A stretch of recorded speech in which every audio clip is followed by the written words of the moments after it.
Hola, este es Torre de Nube, un podcast dedicado a la lectura de la Biblia como literatura. Es una idea de Carolina Sanín con Tomás Suprimni. Yo soy Carolina Sanín.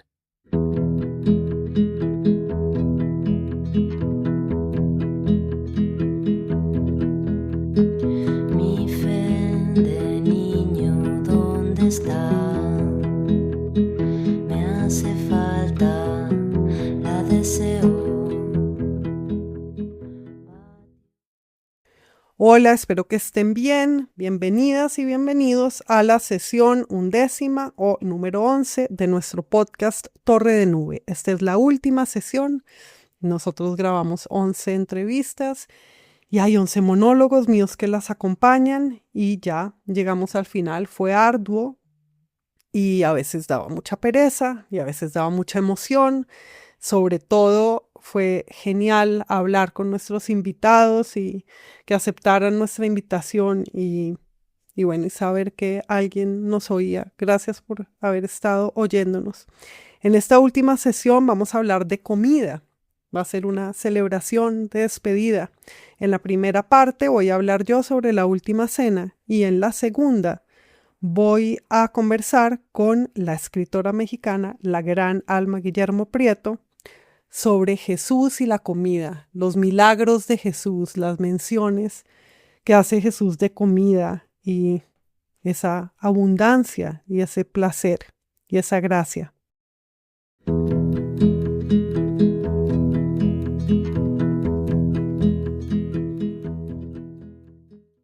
Yo quería entonces hablar en este monólogo preliminar sobre la última cena, sobre ese momento último, bueno, penúltimo, antepenúltimo en realidad, de Jesús con sus apóstoles, con sus amigos. Justamente me he estado preguntando si Jesús tenía amigos y si los apóstoles eran amigos, pero bueno. Decía que es uno de los últimos momentos de él con los apóstoles y así como en la sesión pasada yo hablé de los anuncios del nacimiento, de la anunciación y la visitación, aquí quiero hablar de los anuncios de la muerte. También antes de que muera, que como sabemos dará lugar a otra cosa, justamente a la no muerte, a la resurrección. Antes de que muera también hay una serie de anuncios y uno de esos anuncios pues está en la cena, en la que él les dice que pues que esa es la última vez que él va a hacer eso. En Juan se prolonga mucho los discursos de Jesús en la última cena, en los demás evangelistas no, y quiero que pues repasemos la serie de escenas que componen la última cena. Primero, pues recordemos que se va a celebrar la Pascua, que conmemora justamente la ocasión en que Dios salvó a los primogénitos de los israelitas en Egipto y mató a los primogénitos de los egipcios como la última de las plagas, la que determinó que finalmente el faraón dejara salir a los hebreos. De hecho, no los dejara salir, sino que los expulsaron después de eso. Entonces se celebra una salvación y una alianza en esta fecha de Pascua, que es la fecha en la que Jesús va a celebrar la fiesta judía y va a ser su última fiesta también con sus discípulos. Tenemos varios relatos entonces en los evangelios de la escena de la unción. Hay una mujer que estando Jesús en Betania, lo perfuma. Entonces voy a leer eso. Esto lo voy a leer del Evangelio según San Mateo, el capítulo 26. 26:6. Hallándose Jesús en Betania, en casa de Simón el leproso, se acercó a él una mujer que traía un frasco de alabastro con perfume muy caro y lo derramó sobre su cabeza mientras estaba a la mesa. Al ver esto, los discípulos se indignaron y comentaban: ¿para qué este despilfarro? Se podría haber vendido a buen precio y habérselo dado a los pobres. Mas Jesús, dándose cuenta, los recriminó. ¿Por qué molestáis a esta mujer si ha hecho conmigo una obra buena? Porque pobres tendréis siempre con vosotros, pero a mí no me tendréis siempre. Y al derramar ella este ungüento sobre mi cuerpo, lo ha hecho anticipándose a mi entierro. Os aseguro que donde quiera que se proclame esta buena nueva, en el mundo entero se hablará también de lo que ésta ha hecho, para que su recuerdo perdure. Entonces a mí me llama la atención esta escena por varias cosas. Por una parte, el lujo del perfume, lo que adorna y lo que honra, que no satisface una necesidad, pero hace también un bien. En, en Marcos, pues el evangelista Marcos, en el Evangelio según San Marcos, se dice además que es un perfume puro de nardo. Entonces es la esencia de una flor, que me parece también importante, una flor muy fragante, la que está derramando la mujer el cuerpo de Jesús, y además se dice que quebró el frasco. Entonces quiero que veamos la imagen de el perfumar como adornar, también el gastarlo todo, como el romper el frasco, la pureza del perfume, que es la flor misma, ponerle una flor a un cuerpo humano, y el gesto de lo untuoso y suntuoso. Me llama la atención que es distinto del acto de misericordia, de los actos de misericordia. ¿Se acuerdan que Jesús un día nos dirá que porque hubo un hambriento y le diste de comer, me dabas de comer a mí? Esos son los actos de misericordia, ¿verdad? Sí, los actos de misericordia. Ah, no, siempre me confundo. Claro, porque los actos de misericordia son dar de comer al hambriento, vestir al desnudo, etcétera. Y estas son las bienaventuranzas, que es bienaventurados los que hicieron esto y otro porque me lo hacían a mí. Y acá Jesús parece decir algo distinto, que es, a los pobres los tendréis siempre, a mí no. Ya no es, si le haces algo a un pobre, si le haces un favor a un pobre, me lo estás haciendo a mí. Entonces me llama la atención la singularidad de él, del amigo que vas a perder, del maestro que vas a perder, que no es cualquiera, no es igual a todos los demás. Entonces esa singularidad como en la víspera del luto, en la víspera de la pérdida y de la gran pena, me parece bello. También me parece bello que Jesús dice que la mujer que lo está perfumando se anticipa a la muerte de él, que es como si estuviera embalsamando el cadáver. Y eso me hace pensar también que nuestro cuerpo, cuando le hacemos cosas a nuestro cuerpo, ya es como hacérselas también al cuerpo muerto, ¿no? Todos son como cuidados del cadáver, pero en ningún momento eso está mal. El cuidado del cuerpo, embalsamar un cadáver para que no apeste, es también lo que hacemos durante la vida mientras no tenemos cadáver, sino cuerpo. De todas maneras lo cuidamos, como se embalsama un cadáver. Entonces me llama la atención eso, lo de lo ornamental, lo de la flor, lo de la singularidad de Jesús, que no es todos los hombres y no es cualquier otro como en las bienaventuranzas en este momento, sino Él solo, Él mismo, el único, y lo de hacer algo bueno por el cuerpo, por cuidar el cuerpo, de alguna manera por consolar el cuerpo.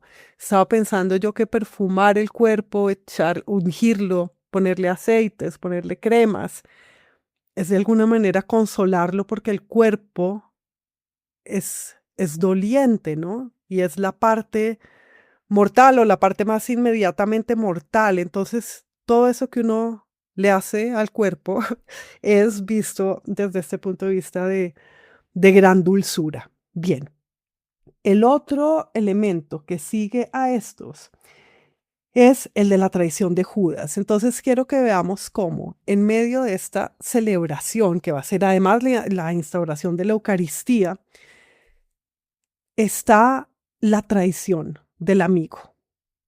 em, del amigo amado por Jesús. Judas, nos dice en el Evangelio de Mateo, está esperando, y en varios evangelios, una oportunidad para entregarlo. Está viendo cuándo es que lo va a entregar. Y en Mateo se nos dice que ofreció, que lo que él dice es, cuánto me dan? ¿Cuánto me darían si lo entrego? ¿Mm? ¿Qué me daréis si os lo entrego? Les dice a los sumos sacerdotes. Entonces está como probando, ni siquiera es que los sumos sacerdotes traten de sobornarlo a él para que entregue a su maestro, sino que él va y dice, de aquí puedo sacar algo. Todo lo de Judas, el papel de Judas es de lo más pues complejo y bello y secreto de los evangelios. Y no quiero agotar eso, o sea, ya han leído pues, lo que Borges dice al respecto, lo que se dice al respecto en la última tentación de Cristo, el papel crucial de Judas como pues instrumental para la creación del cristianismo y para que las escrituras sean cumplidas. Pero además en el mismo evangelio dice, en el evangelio mismo dice Jesús que Judas tuvo que hacer eso para que se cumplieran las escrituras. Bien. Bueno, pero sigamos este evangelio. Entonces, está la traición de Judas allí enunciada en el evangelio de Mateo, en que dice esto: desde ese momento, Judas estaba buscando una oportunidad para entregar. Y es interesante que en el evangelio según San Lucas dice que Satanás entró en Judas, llamado Iscariote, que Satanás entró y que entonces pues lo hizo hacer o le inspiró a hacer lo que hacía. Y luego el último evangelio, el de San Juan, dice Jesús cuando les está lavando los pies que hay uno que no está limpio. Y también señala hacia a Judas en San Juan. Pero además en San Juan se ha contado de cómo es Judas el que reclama cuando la mujer está perfumando a Jesús. Y de hecho hace cuentas y dice, pero ¿cómo así que se está gastando toda esta plata que vale este perfume si se puede alimentar a los pobres? Mira, lo que dice es, ¿por qué no se ha vendido este perfume por 300 denarios y se ha dado a los pobres? Es decir, es el que hace cuentas también allí. Bueno, pero yo voy a seguir con el Evangelio de Mateo, el primer Evangelio, y luego más bien hablo de diferencias de pronto que haya con los demás Evangelios. Entonces, Jesús va a ser el anfitrión y a la vez el huésped en la última cena. Y a mí eso me parece muy interesante de la última cena. Dice en el Evangelio según San Mateo, en el capítulo 26, 17. El primer día de los ácimos, los discípulos se acercaron a Jesús y le preguntaron, ¿dónde quieres que te hagamos los preparativos para comer la Pascua? Él respondió, id a la ciudad donde fulano y decidle, el maestro dice, mi tiempo está cerca, voy a celebrar en tu casa la Pascua con mis discípulos. Entonces Jesús va a celebrar la Pascua en una casa ajena. En una casa ajena que parece aquí un poco al azar. Ve donde fulano y le dices, una casa ajena que podría ser cualquier casa. Luego vemos en otros evangelios que es una casa que tiene una sala grande dispuesta en un segundo piso donde ya está dispuesta la mesa y que lo que tienen que hacer los apóstoles es encontrar en la ciudad a un hombre que va a ir pasando con un cántaro de agua y seguirlo. Luego lo miramos. Pero el punto ahora es que Jesús va a ser huésped en esa cena, que tiene a otro por anfitrión, pero a otro que está silenciado. Y a mí me habla mucho eso de la hospitalidad, ¿no? Como el anfitrión pasa a segundo plano y el huésped celebra algo en casa del anfitrión. Y me interesa pues el valor alegórico de esto, que se celebra en nosotros, que pueda suceder en nosotros, puede tenernos como anfitriones silenciosos en nuestro propio cuerpo o en nuestra propia vida. Bueno. Y quiero que también nos imaginemos la mesa, esa mesa larga, esa mesa en la que están los 12 apóstoles y Jesús y las representaciones pictóricas que hemos visto en las que están todos de un mismo lado, ¿no? Para que se los vea a todos juntos desde un mismo punto de vista, pues que es el del pintor, pero Me interesa mucho esa composición y que pensemos en la mesa larga, en qué es una mesa, en cómo la mesa es como un animal cuadrúpedo en cuyo lomo comemos, como si fuera el vehículo de nuestra alimentación. Sí, qué imagen tan poderosa es esa de el encuentro y la celebración en esa mesa. Y entonces Jesús ha dicho ahí que le digan bueno, aquí en Mateo, dice nuevamente, id a la ciudad donde fulano y decirle, el maestro dice, mi tiempo está cerca, voy a celebrar en tu casa la Pascua con mis discípulos. Eso de mi tiempo está cerca también, nuevamente los anuncios del final. Así como veíamos en la sesión pasada los anuncios del principio, los anuncios del nacimiento, estos son los anuncios del final, pero el final también es un principio porque el final va a ser la resurrección y va a ser la fundación de esta nueva fe y de esta religión y de esta, pues, esperanza.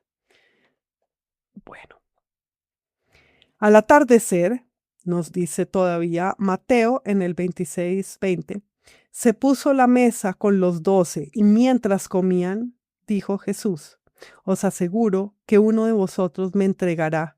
Muy entristecidos se pusieron a preguntarle uno por uno, ¿acaso soy yo, Señor? Y él respondió, el que ha metido conmigo la mano en el plato, ese me entregará. Bien.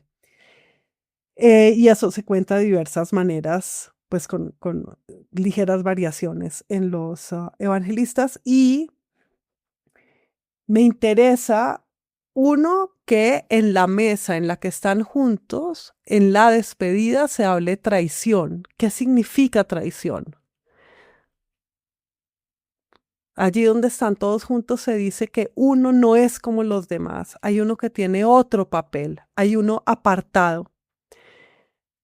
Y entonces, en el momento de unión se habla de la separación y se anuncia la separación, pero además siempre me ha impresionado esta escena porque pues se está poniendo en evidencia a uno de ellos allí mismo, estando todos presentes. Entonces es un momento pues de una tensión gramática. Está bueno ese lapsus que de una tensión dramática tremenda.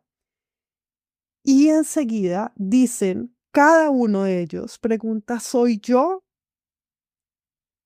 ¿Soy yo, Señor? ¿Y qué significa esto, no? Que cada uno puede ser, o sea, si preguntan, ¿soy yo? Eso está como una posibilidad en cada uno de los amigos, está la posibilidad de la traición suprema. Eso muestra pues la soledad de Jesús, pero también, creo yo, la naturaleza provisional y frágil de toda amistad. Y allí Jesús dice entonces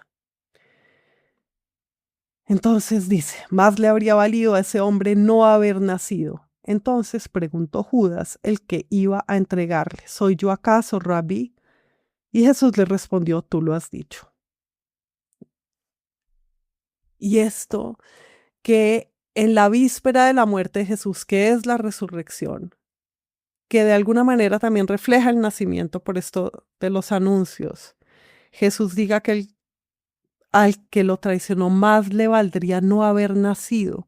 Eso es fuertísimo, ¿no? ¿Qué significa que a alguien le valga más no haber nacido? ¿Cómo tiene que ser la vida de alguien desperdiciada y de maligna para que se diga que más vale no haber nacido, ¿no? Que mejor no existir. Es la cosa más terrible que se puede decir de alguien. Bueno. Y en el momento en que se enfrenta, en este momento, ese renglón seguido de esto, está la institución de la Eucaristía. Entonces, enseguida del tú lo has dicho, dice el evangelista Mateo. Mientras estaban comiendo, tomó Jesús pan y lo bendijo, lo partió y dándoselo a sus discípulos dijo, tomad, comed, este es mi cuerpo. Tomó luego una copa y después de dar las gracias se las pasó diciendo, bebed de ella todos, porque esta es mi sangre de la alianza que es derramada por muchos para perdón de los pecados. Y yo quiero que nos concentremos en la escena misma de la cena, de la mesa. ¿Qué es lo que pasa aquí? ¿Qué hace Jesús con el pan? Tomarlo, bendecirlo y partirlo. Entonces, fíjense en eso. En otro evangelio dice, dio gracias. Y entonces se establece como una equivalencia entre dar las gracias y bendecir. Agradecer por algo es hacerlo bendito también. O sea, es transformarlo en algo que solo puede hacer bien y en algo que es otra cosa. Al agradecer, bendecimos y al bendecimos transformamos. ¿Y en qué transformamos? En vida, en más vida. Y esto me interesa. Entonces Jesús, porque Jesús dice, este es mi cuerpo. Entonces él al repartir el pan, al partirlo, se reparte el mismo. Em, y, y son dos cosas distintas las que hace con el pan y con el vino, ¿no? El pan que es sólido, él lo parte y lo pasa. Pero de la copa toman, o parece decir aquí, que toman todos de la misma copa, ¿no? Que pasa la copa y dice que tomen, bebe de ella todos. Y también estoy pensando en el pan y el vino, esos dos alimentos, ¿cómo son? El pan que proviene de un trigo que se ha molido, se ha amasado y se ha horneado, de un montón de procesos de romper, de dar forma y de preparar en el fuego, ¿no? Ese es el cuerpo. Y luego la sangre, que es vino, es un zumo que procede de extraer y por el que luego ha pasado el tiempo de extraer y de fermentar. Entonces vean todos los procesos distintos que hay en el pan y en el vino, en el cuerpo y en la sangre. Y lo otro que me interesa de que el vino sea la sangre es que el vino pues tiene una relación atípica, por así decirlo, con el tiempo. El vino no se pudre. El vino con el tiempo le pasa otra cosa y es que se llena de un espíritu, pues que te hace emborrachar o que te produce además del placer gustativo, te produce otro efecto.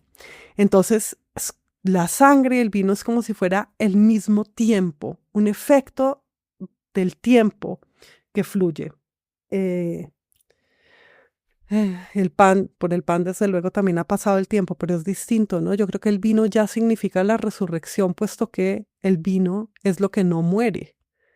El pan, de hecho, se puede pudrir y me acabo de acordar de que en el poema de Gilgamesh hay un momento en el que Gilgamesh mide el tiempo por los grados de descomposición de un pan y el moho que le sale y cómo se va pues añejando, envejeciendo, ranciando y pudriendo.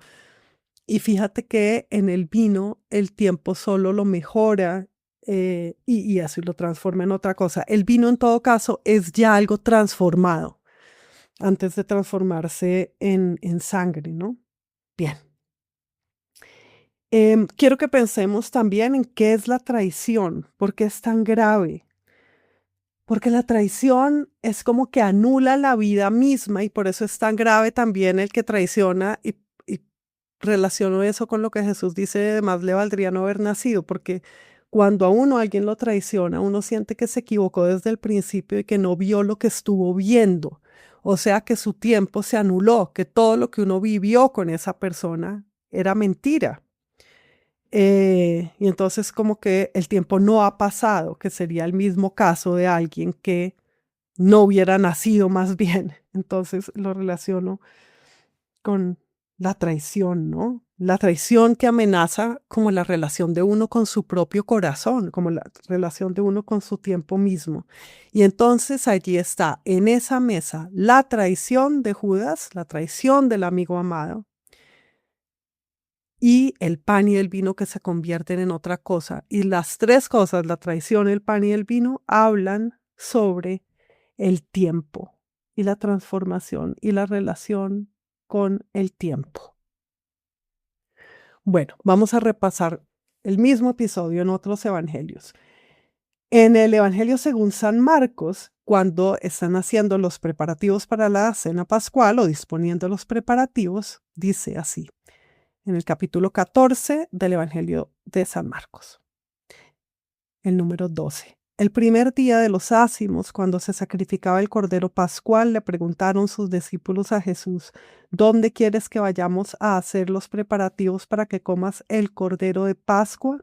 Entonces él envió a 2 de sus discípulos con este encargo: Id a la ciudad, os saldrá al paso un hombre con un cántaro de agua, seguidle, y veréis que entra en una casa. Decide entonces al dueño: el maestro dice, ¿dónde está mi sala donde pueda comer la Pascua con mis discípulos? Él os enseñará en el piso superior una sala grande ya dispuesta y preparada. Haced allí los preparativos para nosotros. Los discípulos salieron, llegaron a la ciudad, la encontraron tal cual como Jesús les había dicho y prepararon la Pascua. Entonces la especificación esta de que les va a salir al paso un hombre con un cántaro de agua. O sea, antes de tomar el vino está el agua. Y está el agua dentro del cántaro de un transeúnte cualquiera al que hay que seguir y que te va a conducir a la casa del otro que te va a alojar. Pero esa casa del otro Jesús la está llamando mía, porque lo que les dice a los discípulos que le deben decir al hombre es: el maestro dice, ¿dónde está mi sala donde pueda comer la Pascua con mis discípulos? Vean esa petición de albergue que también refleja la petición de albergue o la búsqueda de albergue de María y José al comienzo, que tenían que tener el bebé en algún lado de camino, ¿no? Ese bebé que nace de camino y que nace finalmente en un pesebre, y ahora la última cena en la casa de un hombre que parece más o menos azarosa, de un hombre que está señalado es por el agua, porque como si fuera el agua del bautismo, ¿no? Porque siguen a alguien que lleve un cántaro de agua. En ese evangelio también Jesús les dice a los discípulos al atardecer, mientras comían recostados, dice: yo os aseguro que uno de vosotros que está comiendo conmigo me entregará. Ellos empezaron a entristecerse y a preguntarle uno tras otro: ¿acaso soy yo? Y vean que es muy distinto de lo que va a pasar justo después de que se cuente la cena. Pasa en los evangelios el anuncio que Jesús hace de la traición de Pedro. Y Pedro lo que dice es: yo no te voy a traicionar. En este momento los apóstoles no te voy a negar, perdón. Entonces no es una traición, sino pues un desconocimiento. Aquí los apóstoles no dicen como Pedro luego que no, lo que sea, sino ¿acaso soy yo? ¿Soy yo? Es muy intrigante, me intriga mucho eso de ¿acaso soy yo? Porque quiere decir que todos son el mismo. Y es como una ansia de identificarse también, cuando en realidad no importa cuál sea. Si Jesús se lo dice ahí como uno de ustedes, es porque lo importante es que es uno de ellos, no que sea ese y no los otros, ¿no? O sea, de alguna manera son todos. Bueno, y dice en el Evangelio según San Marcos: mientras estaban comiendo, Jesús tomó pan, lo bendijo, lo partió. Nuevamente los verbos de tomar, bendecir, partir. Me parece interesante, pues, tenerlos en cuenta. Y luego dice: tomó luego una copa y después de dar las gracias, se la pasó y bebieron todos de ella. Y les dijo: esta es mi sangre de la alianza que es derramada por muchos. Entonces, el vino no solo es la sangre de Jesús, es el anuncio de la sangre de Jesús. Está antes de derramar la sangre, ya beben la sangre. Y es como si ese beber la sangre no evitara, pero cambiara el derramamiento. Esa sangre que Jesús vertirá al día siguiente se está bebiendo el día antes. Entonces es también esta magia con el tiempo, o este poder sobre el tiempo, ¿no? Pero entonces esto: tomar, bendecir, partir, y en cuanto al vino, dar las gracias y pasarlo. Y que todos beban. Quiero que pues piensen en las acciones. Bueno, en Lucas hay una cosa adicional, creo que es adicional, bueno, de pronto no puse suficiente atención a otros evangelios, pero aquí dice Lucas, que Jesús dice, esto es el capítulo 22, 14 de Lucas. Cuando llegó la hora, se puso a la mesa con los apóstoles y les dijo, con ansia he deseado comer esta Pascua con vosotros antes de padecer. Y esa expresión de las ganas de estar con ustedes antes de padecer a mí me conmueve muchísimo. Nuevamente está la institución de la Eucaristía que se repite así, ¿no? Tomó la copa, dio gracias y dijo, tomad esto y repartidlo entre vosotros. Tomó luego pan, dio las gracias, lo partió y lo dio diciendo, este es mi cuerpo que se entrega por vosotros, haced esto en recuerdo mío. Entonces, ¿de qué se trata esta institución que luego se vuelve, pues, el clímax de todas las ceremonias religiosas del cristianismo, pues del catolicismo, que creen en la transubstanciación? Consiste en que en el momento de comer se dice, esto que están comiendo no solo es esto que están comiendo, es la magia y el efecto de la metáfora, ¿no? Que está por demás en cada parábola de Jesús, en la que cuenta con imágenes una verdad moral, pues está haciendo Jesús también una Eucaristía, está transformando una cosa en otra a través del lenguaje. Pero además, en este Evangelio de Lucas, no solo el pan es mi cuerpo y el vino es mi sangre, sino que de alguna manera se dice que esa cena que están comiendo allí en la mesa es una cena que también está teniendo lugar en otra parte. Después de que discuten por quién es el mayor, etcétera, que no voy a tratar ahora de eso, dice lo siguiente, y estamos en ese mismo capítulo 22, en el 28. Dice Jesús, vosotros sois los que habéis perseverado conmigo en mis pruebas. Yo por mi parte dispongo un reino para vosotros, como mi Padre lo dispuso para mí, para que comáis y bebáis a mi mesa en mi reino, y os sentéis sobre tronos para juzgar a las 12 tribus de Israel. Entonces hay otra cena en esa cena, hay otra cena implícita en esa cena, hay otra cena espiritual también, ¿no?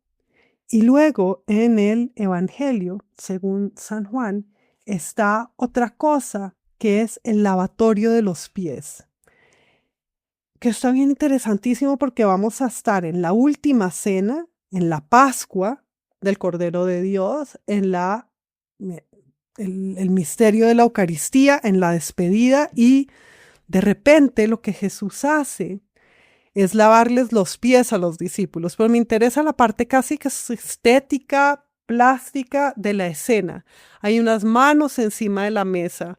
Ya ha dicho Jesús que el que tiene las manos encima de la mesa con él es el que lo va a traicionar. Entonces hay manos que parten y reparten el pan y hay pies que Jesús ha lavado como si fueran manos, que ha lavado con sus manos. Entonces hay una serie de inversiones aquí que para mí son muy misteriosas, como el Evangelio según San Juan siempre es como como si fuera el más lleno de secretos, ¿no? Voy a leerlo, es el capítulo 13. Durante la cena, 13, bueno, lo voy a leer desde el 1. Antes de la fiesta desde el 13:1, quiero decir, antes de la fiesta de la Pascua, Jesús sabía que había llegado su hora de pasar de este mundo al Padre.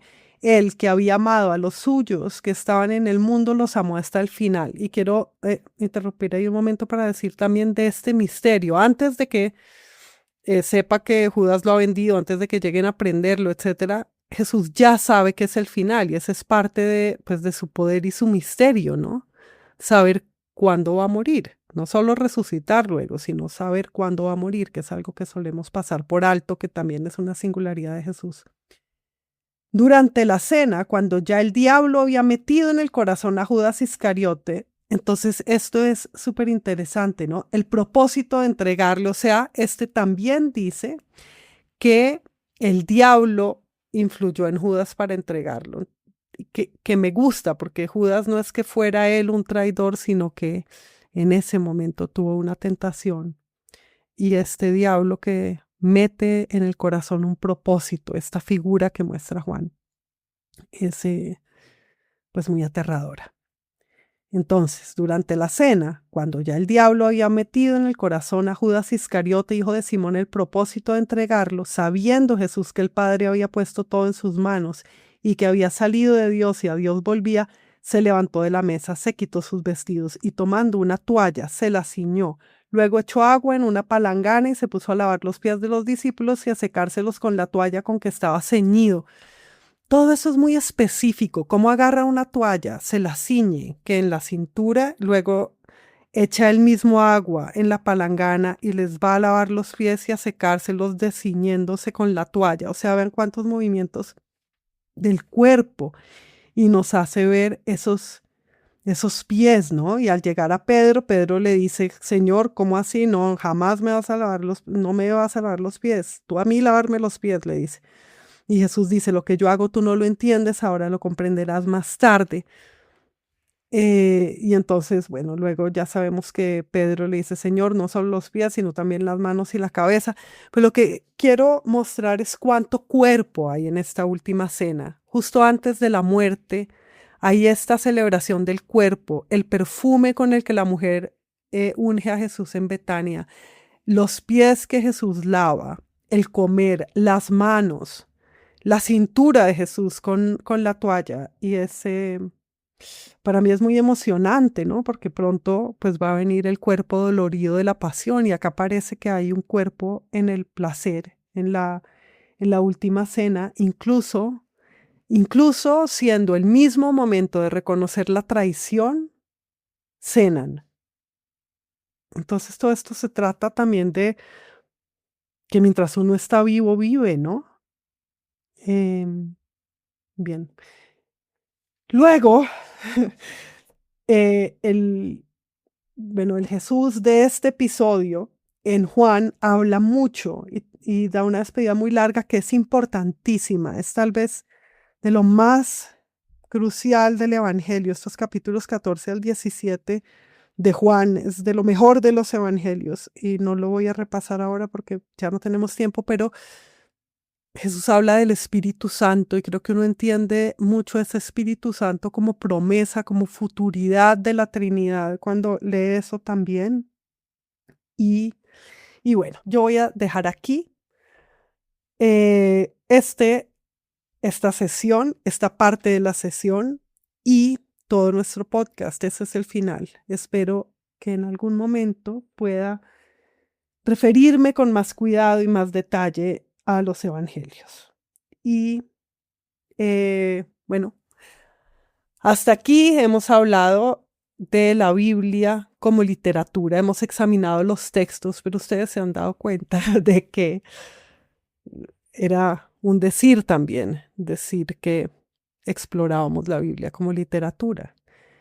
Porque explorar cualquier cosa como literatura es también hacerlo como espiritualidad. Es decir, toda la literatura que lleva consigo el espíritu, toda la literatura que es arte de verdad, es una lectura espiritual y no lo iba a hacer menos, pues justamente esta que ha fundado religiones.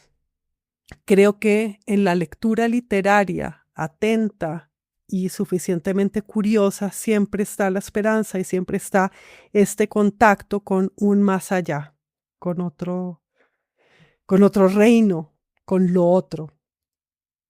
Bien, y habiendo llegado a nuestro final, quiero rezar el Padre Nuestro. Padre nuestro que estás en el cielo, santificado sea tu nombre. Venga a nosotros tu reino. Hágase tu voluntad en la tierra como en el cielo. Danos hoy nuestro pan de cada día. Perdona nuestras ofensas, así como nosotros perdonamos a quienes nos ofenden. No nos dejes caer en la tentación y líbranos del mal. Amén.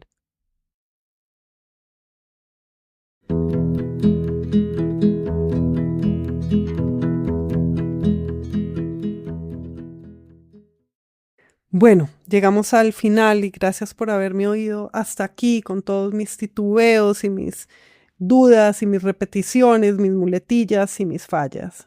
Y quería terminar así con una oración que sí me la sé bien desde hace muchos, muchos años y que muchos de ustedes Supongo que también espero que no les haya parecido demasiado, no sé, forzado, cursi. mm, o- no me importa cómo les haya parecido. En realidad sé que les pareció bien. Gracias por escucharme y no se vayan, que aquí viene la conversación muy divertida que tuvimos con Alma Guillermo Prieto.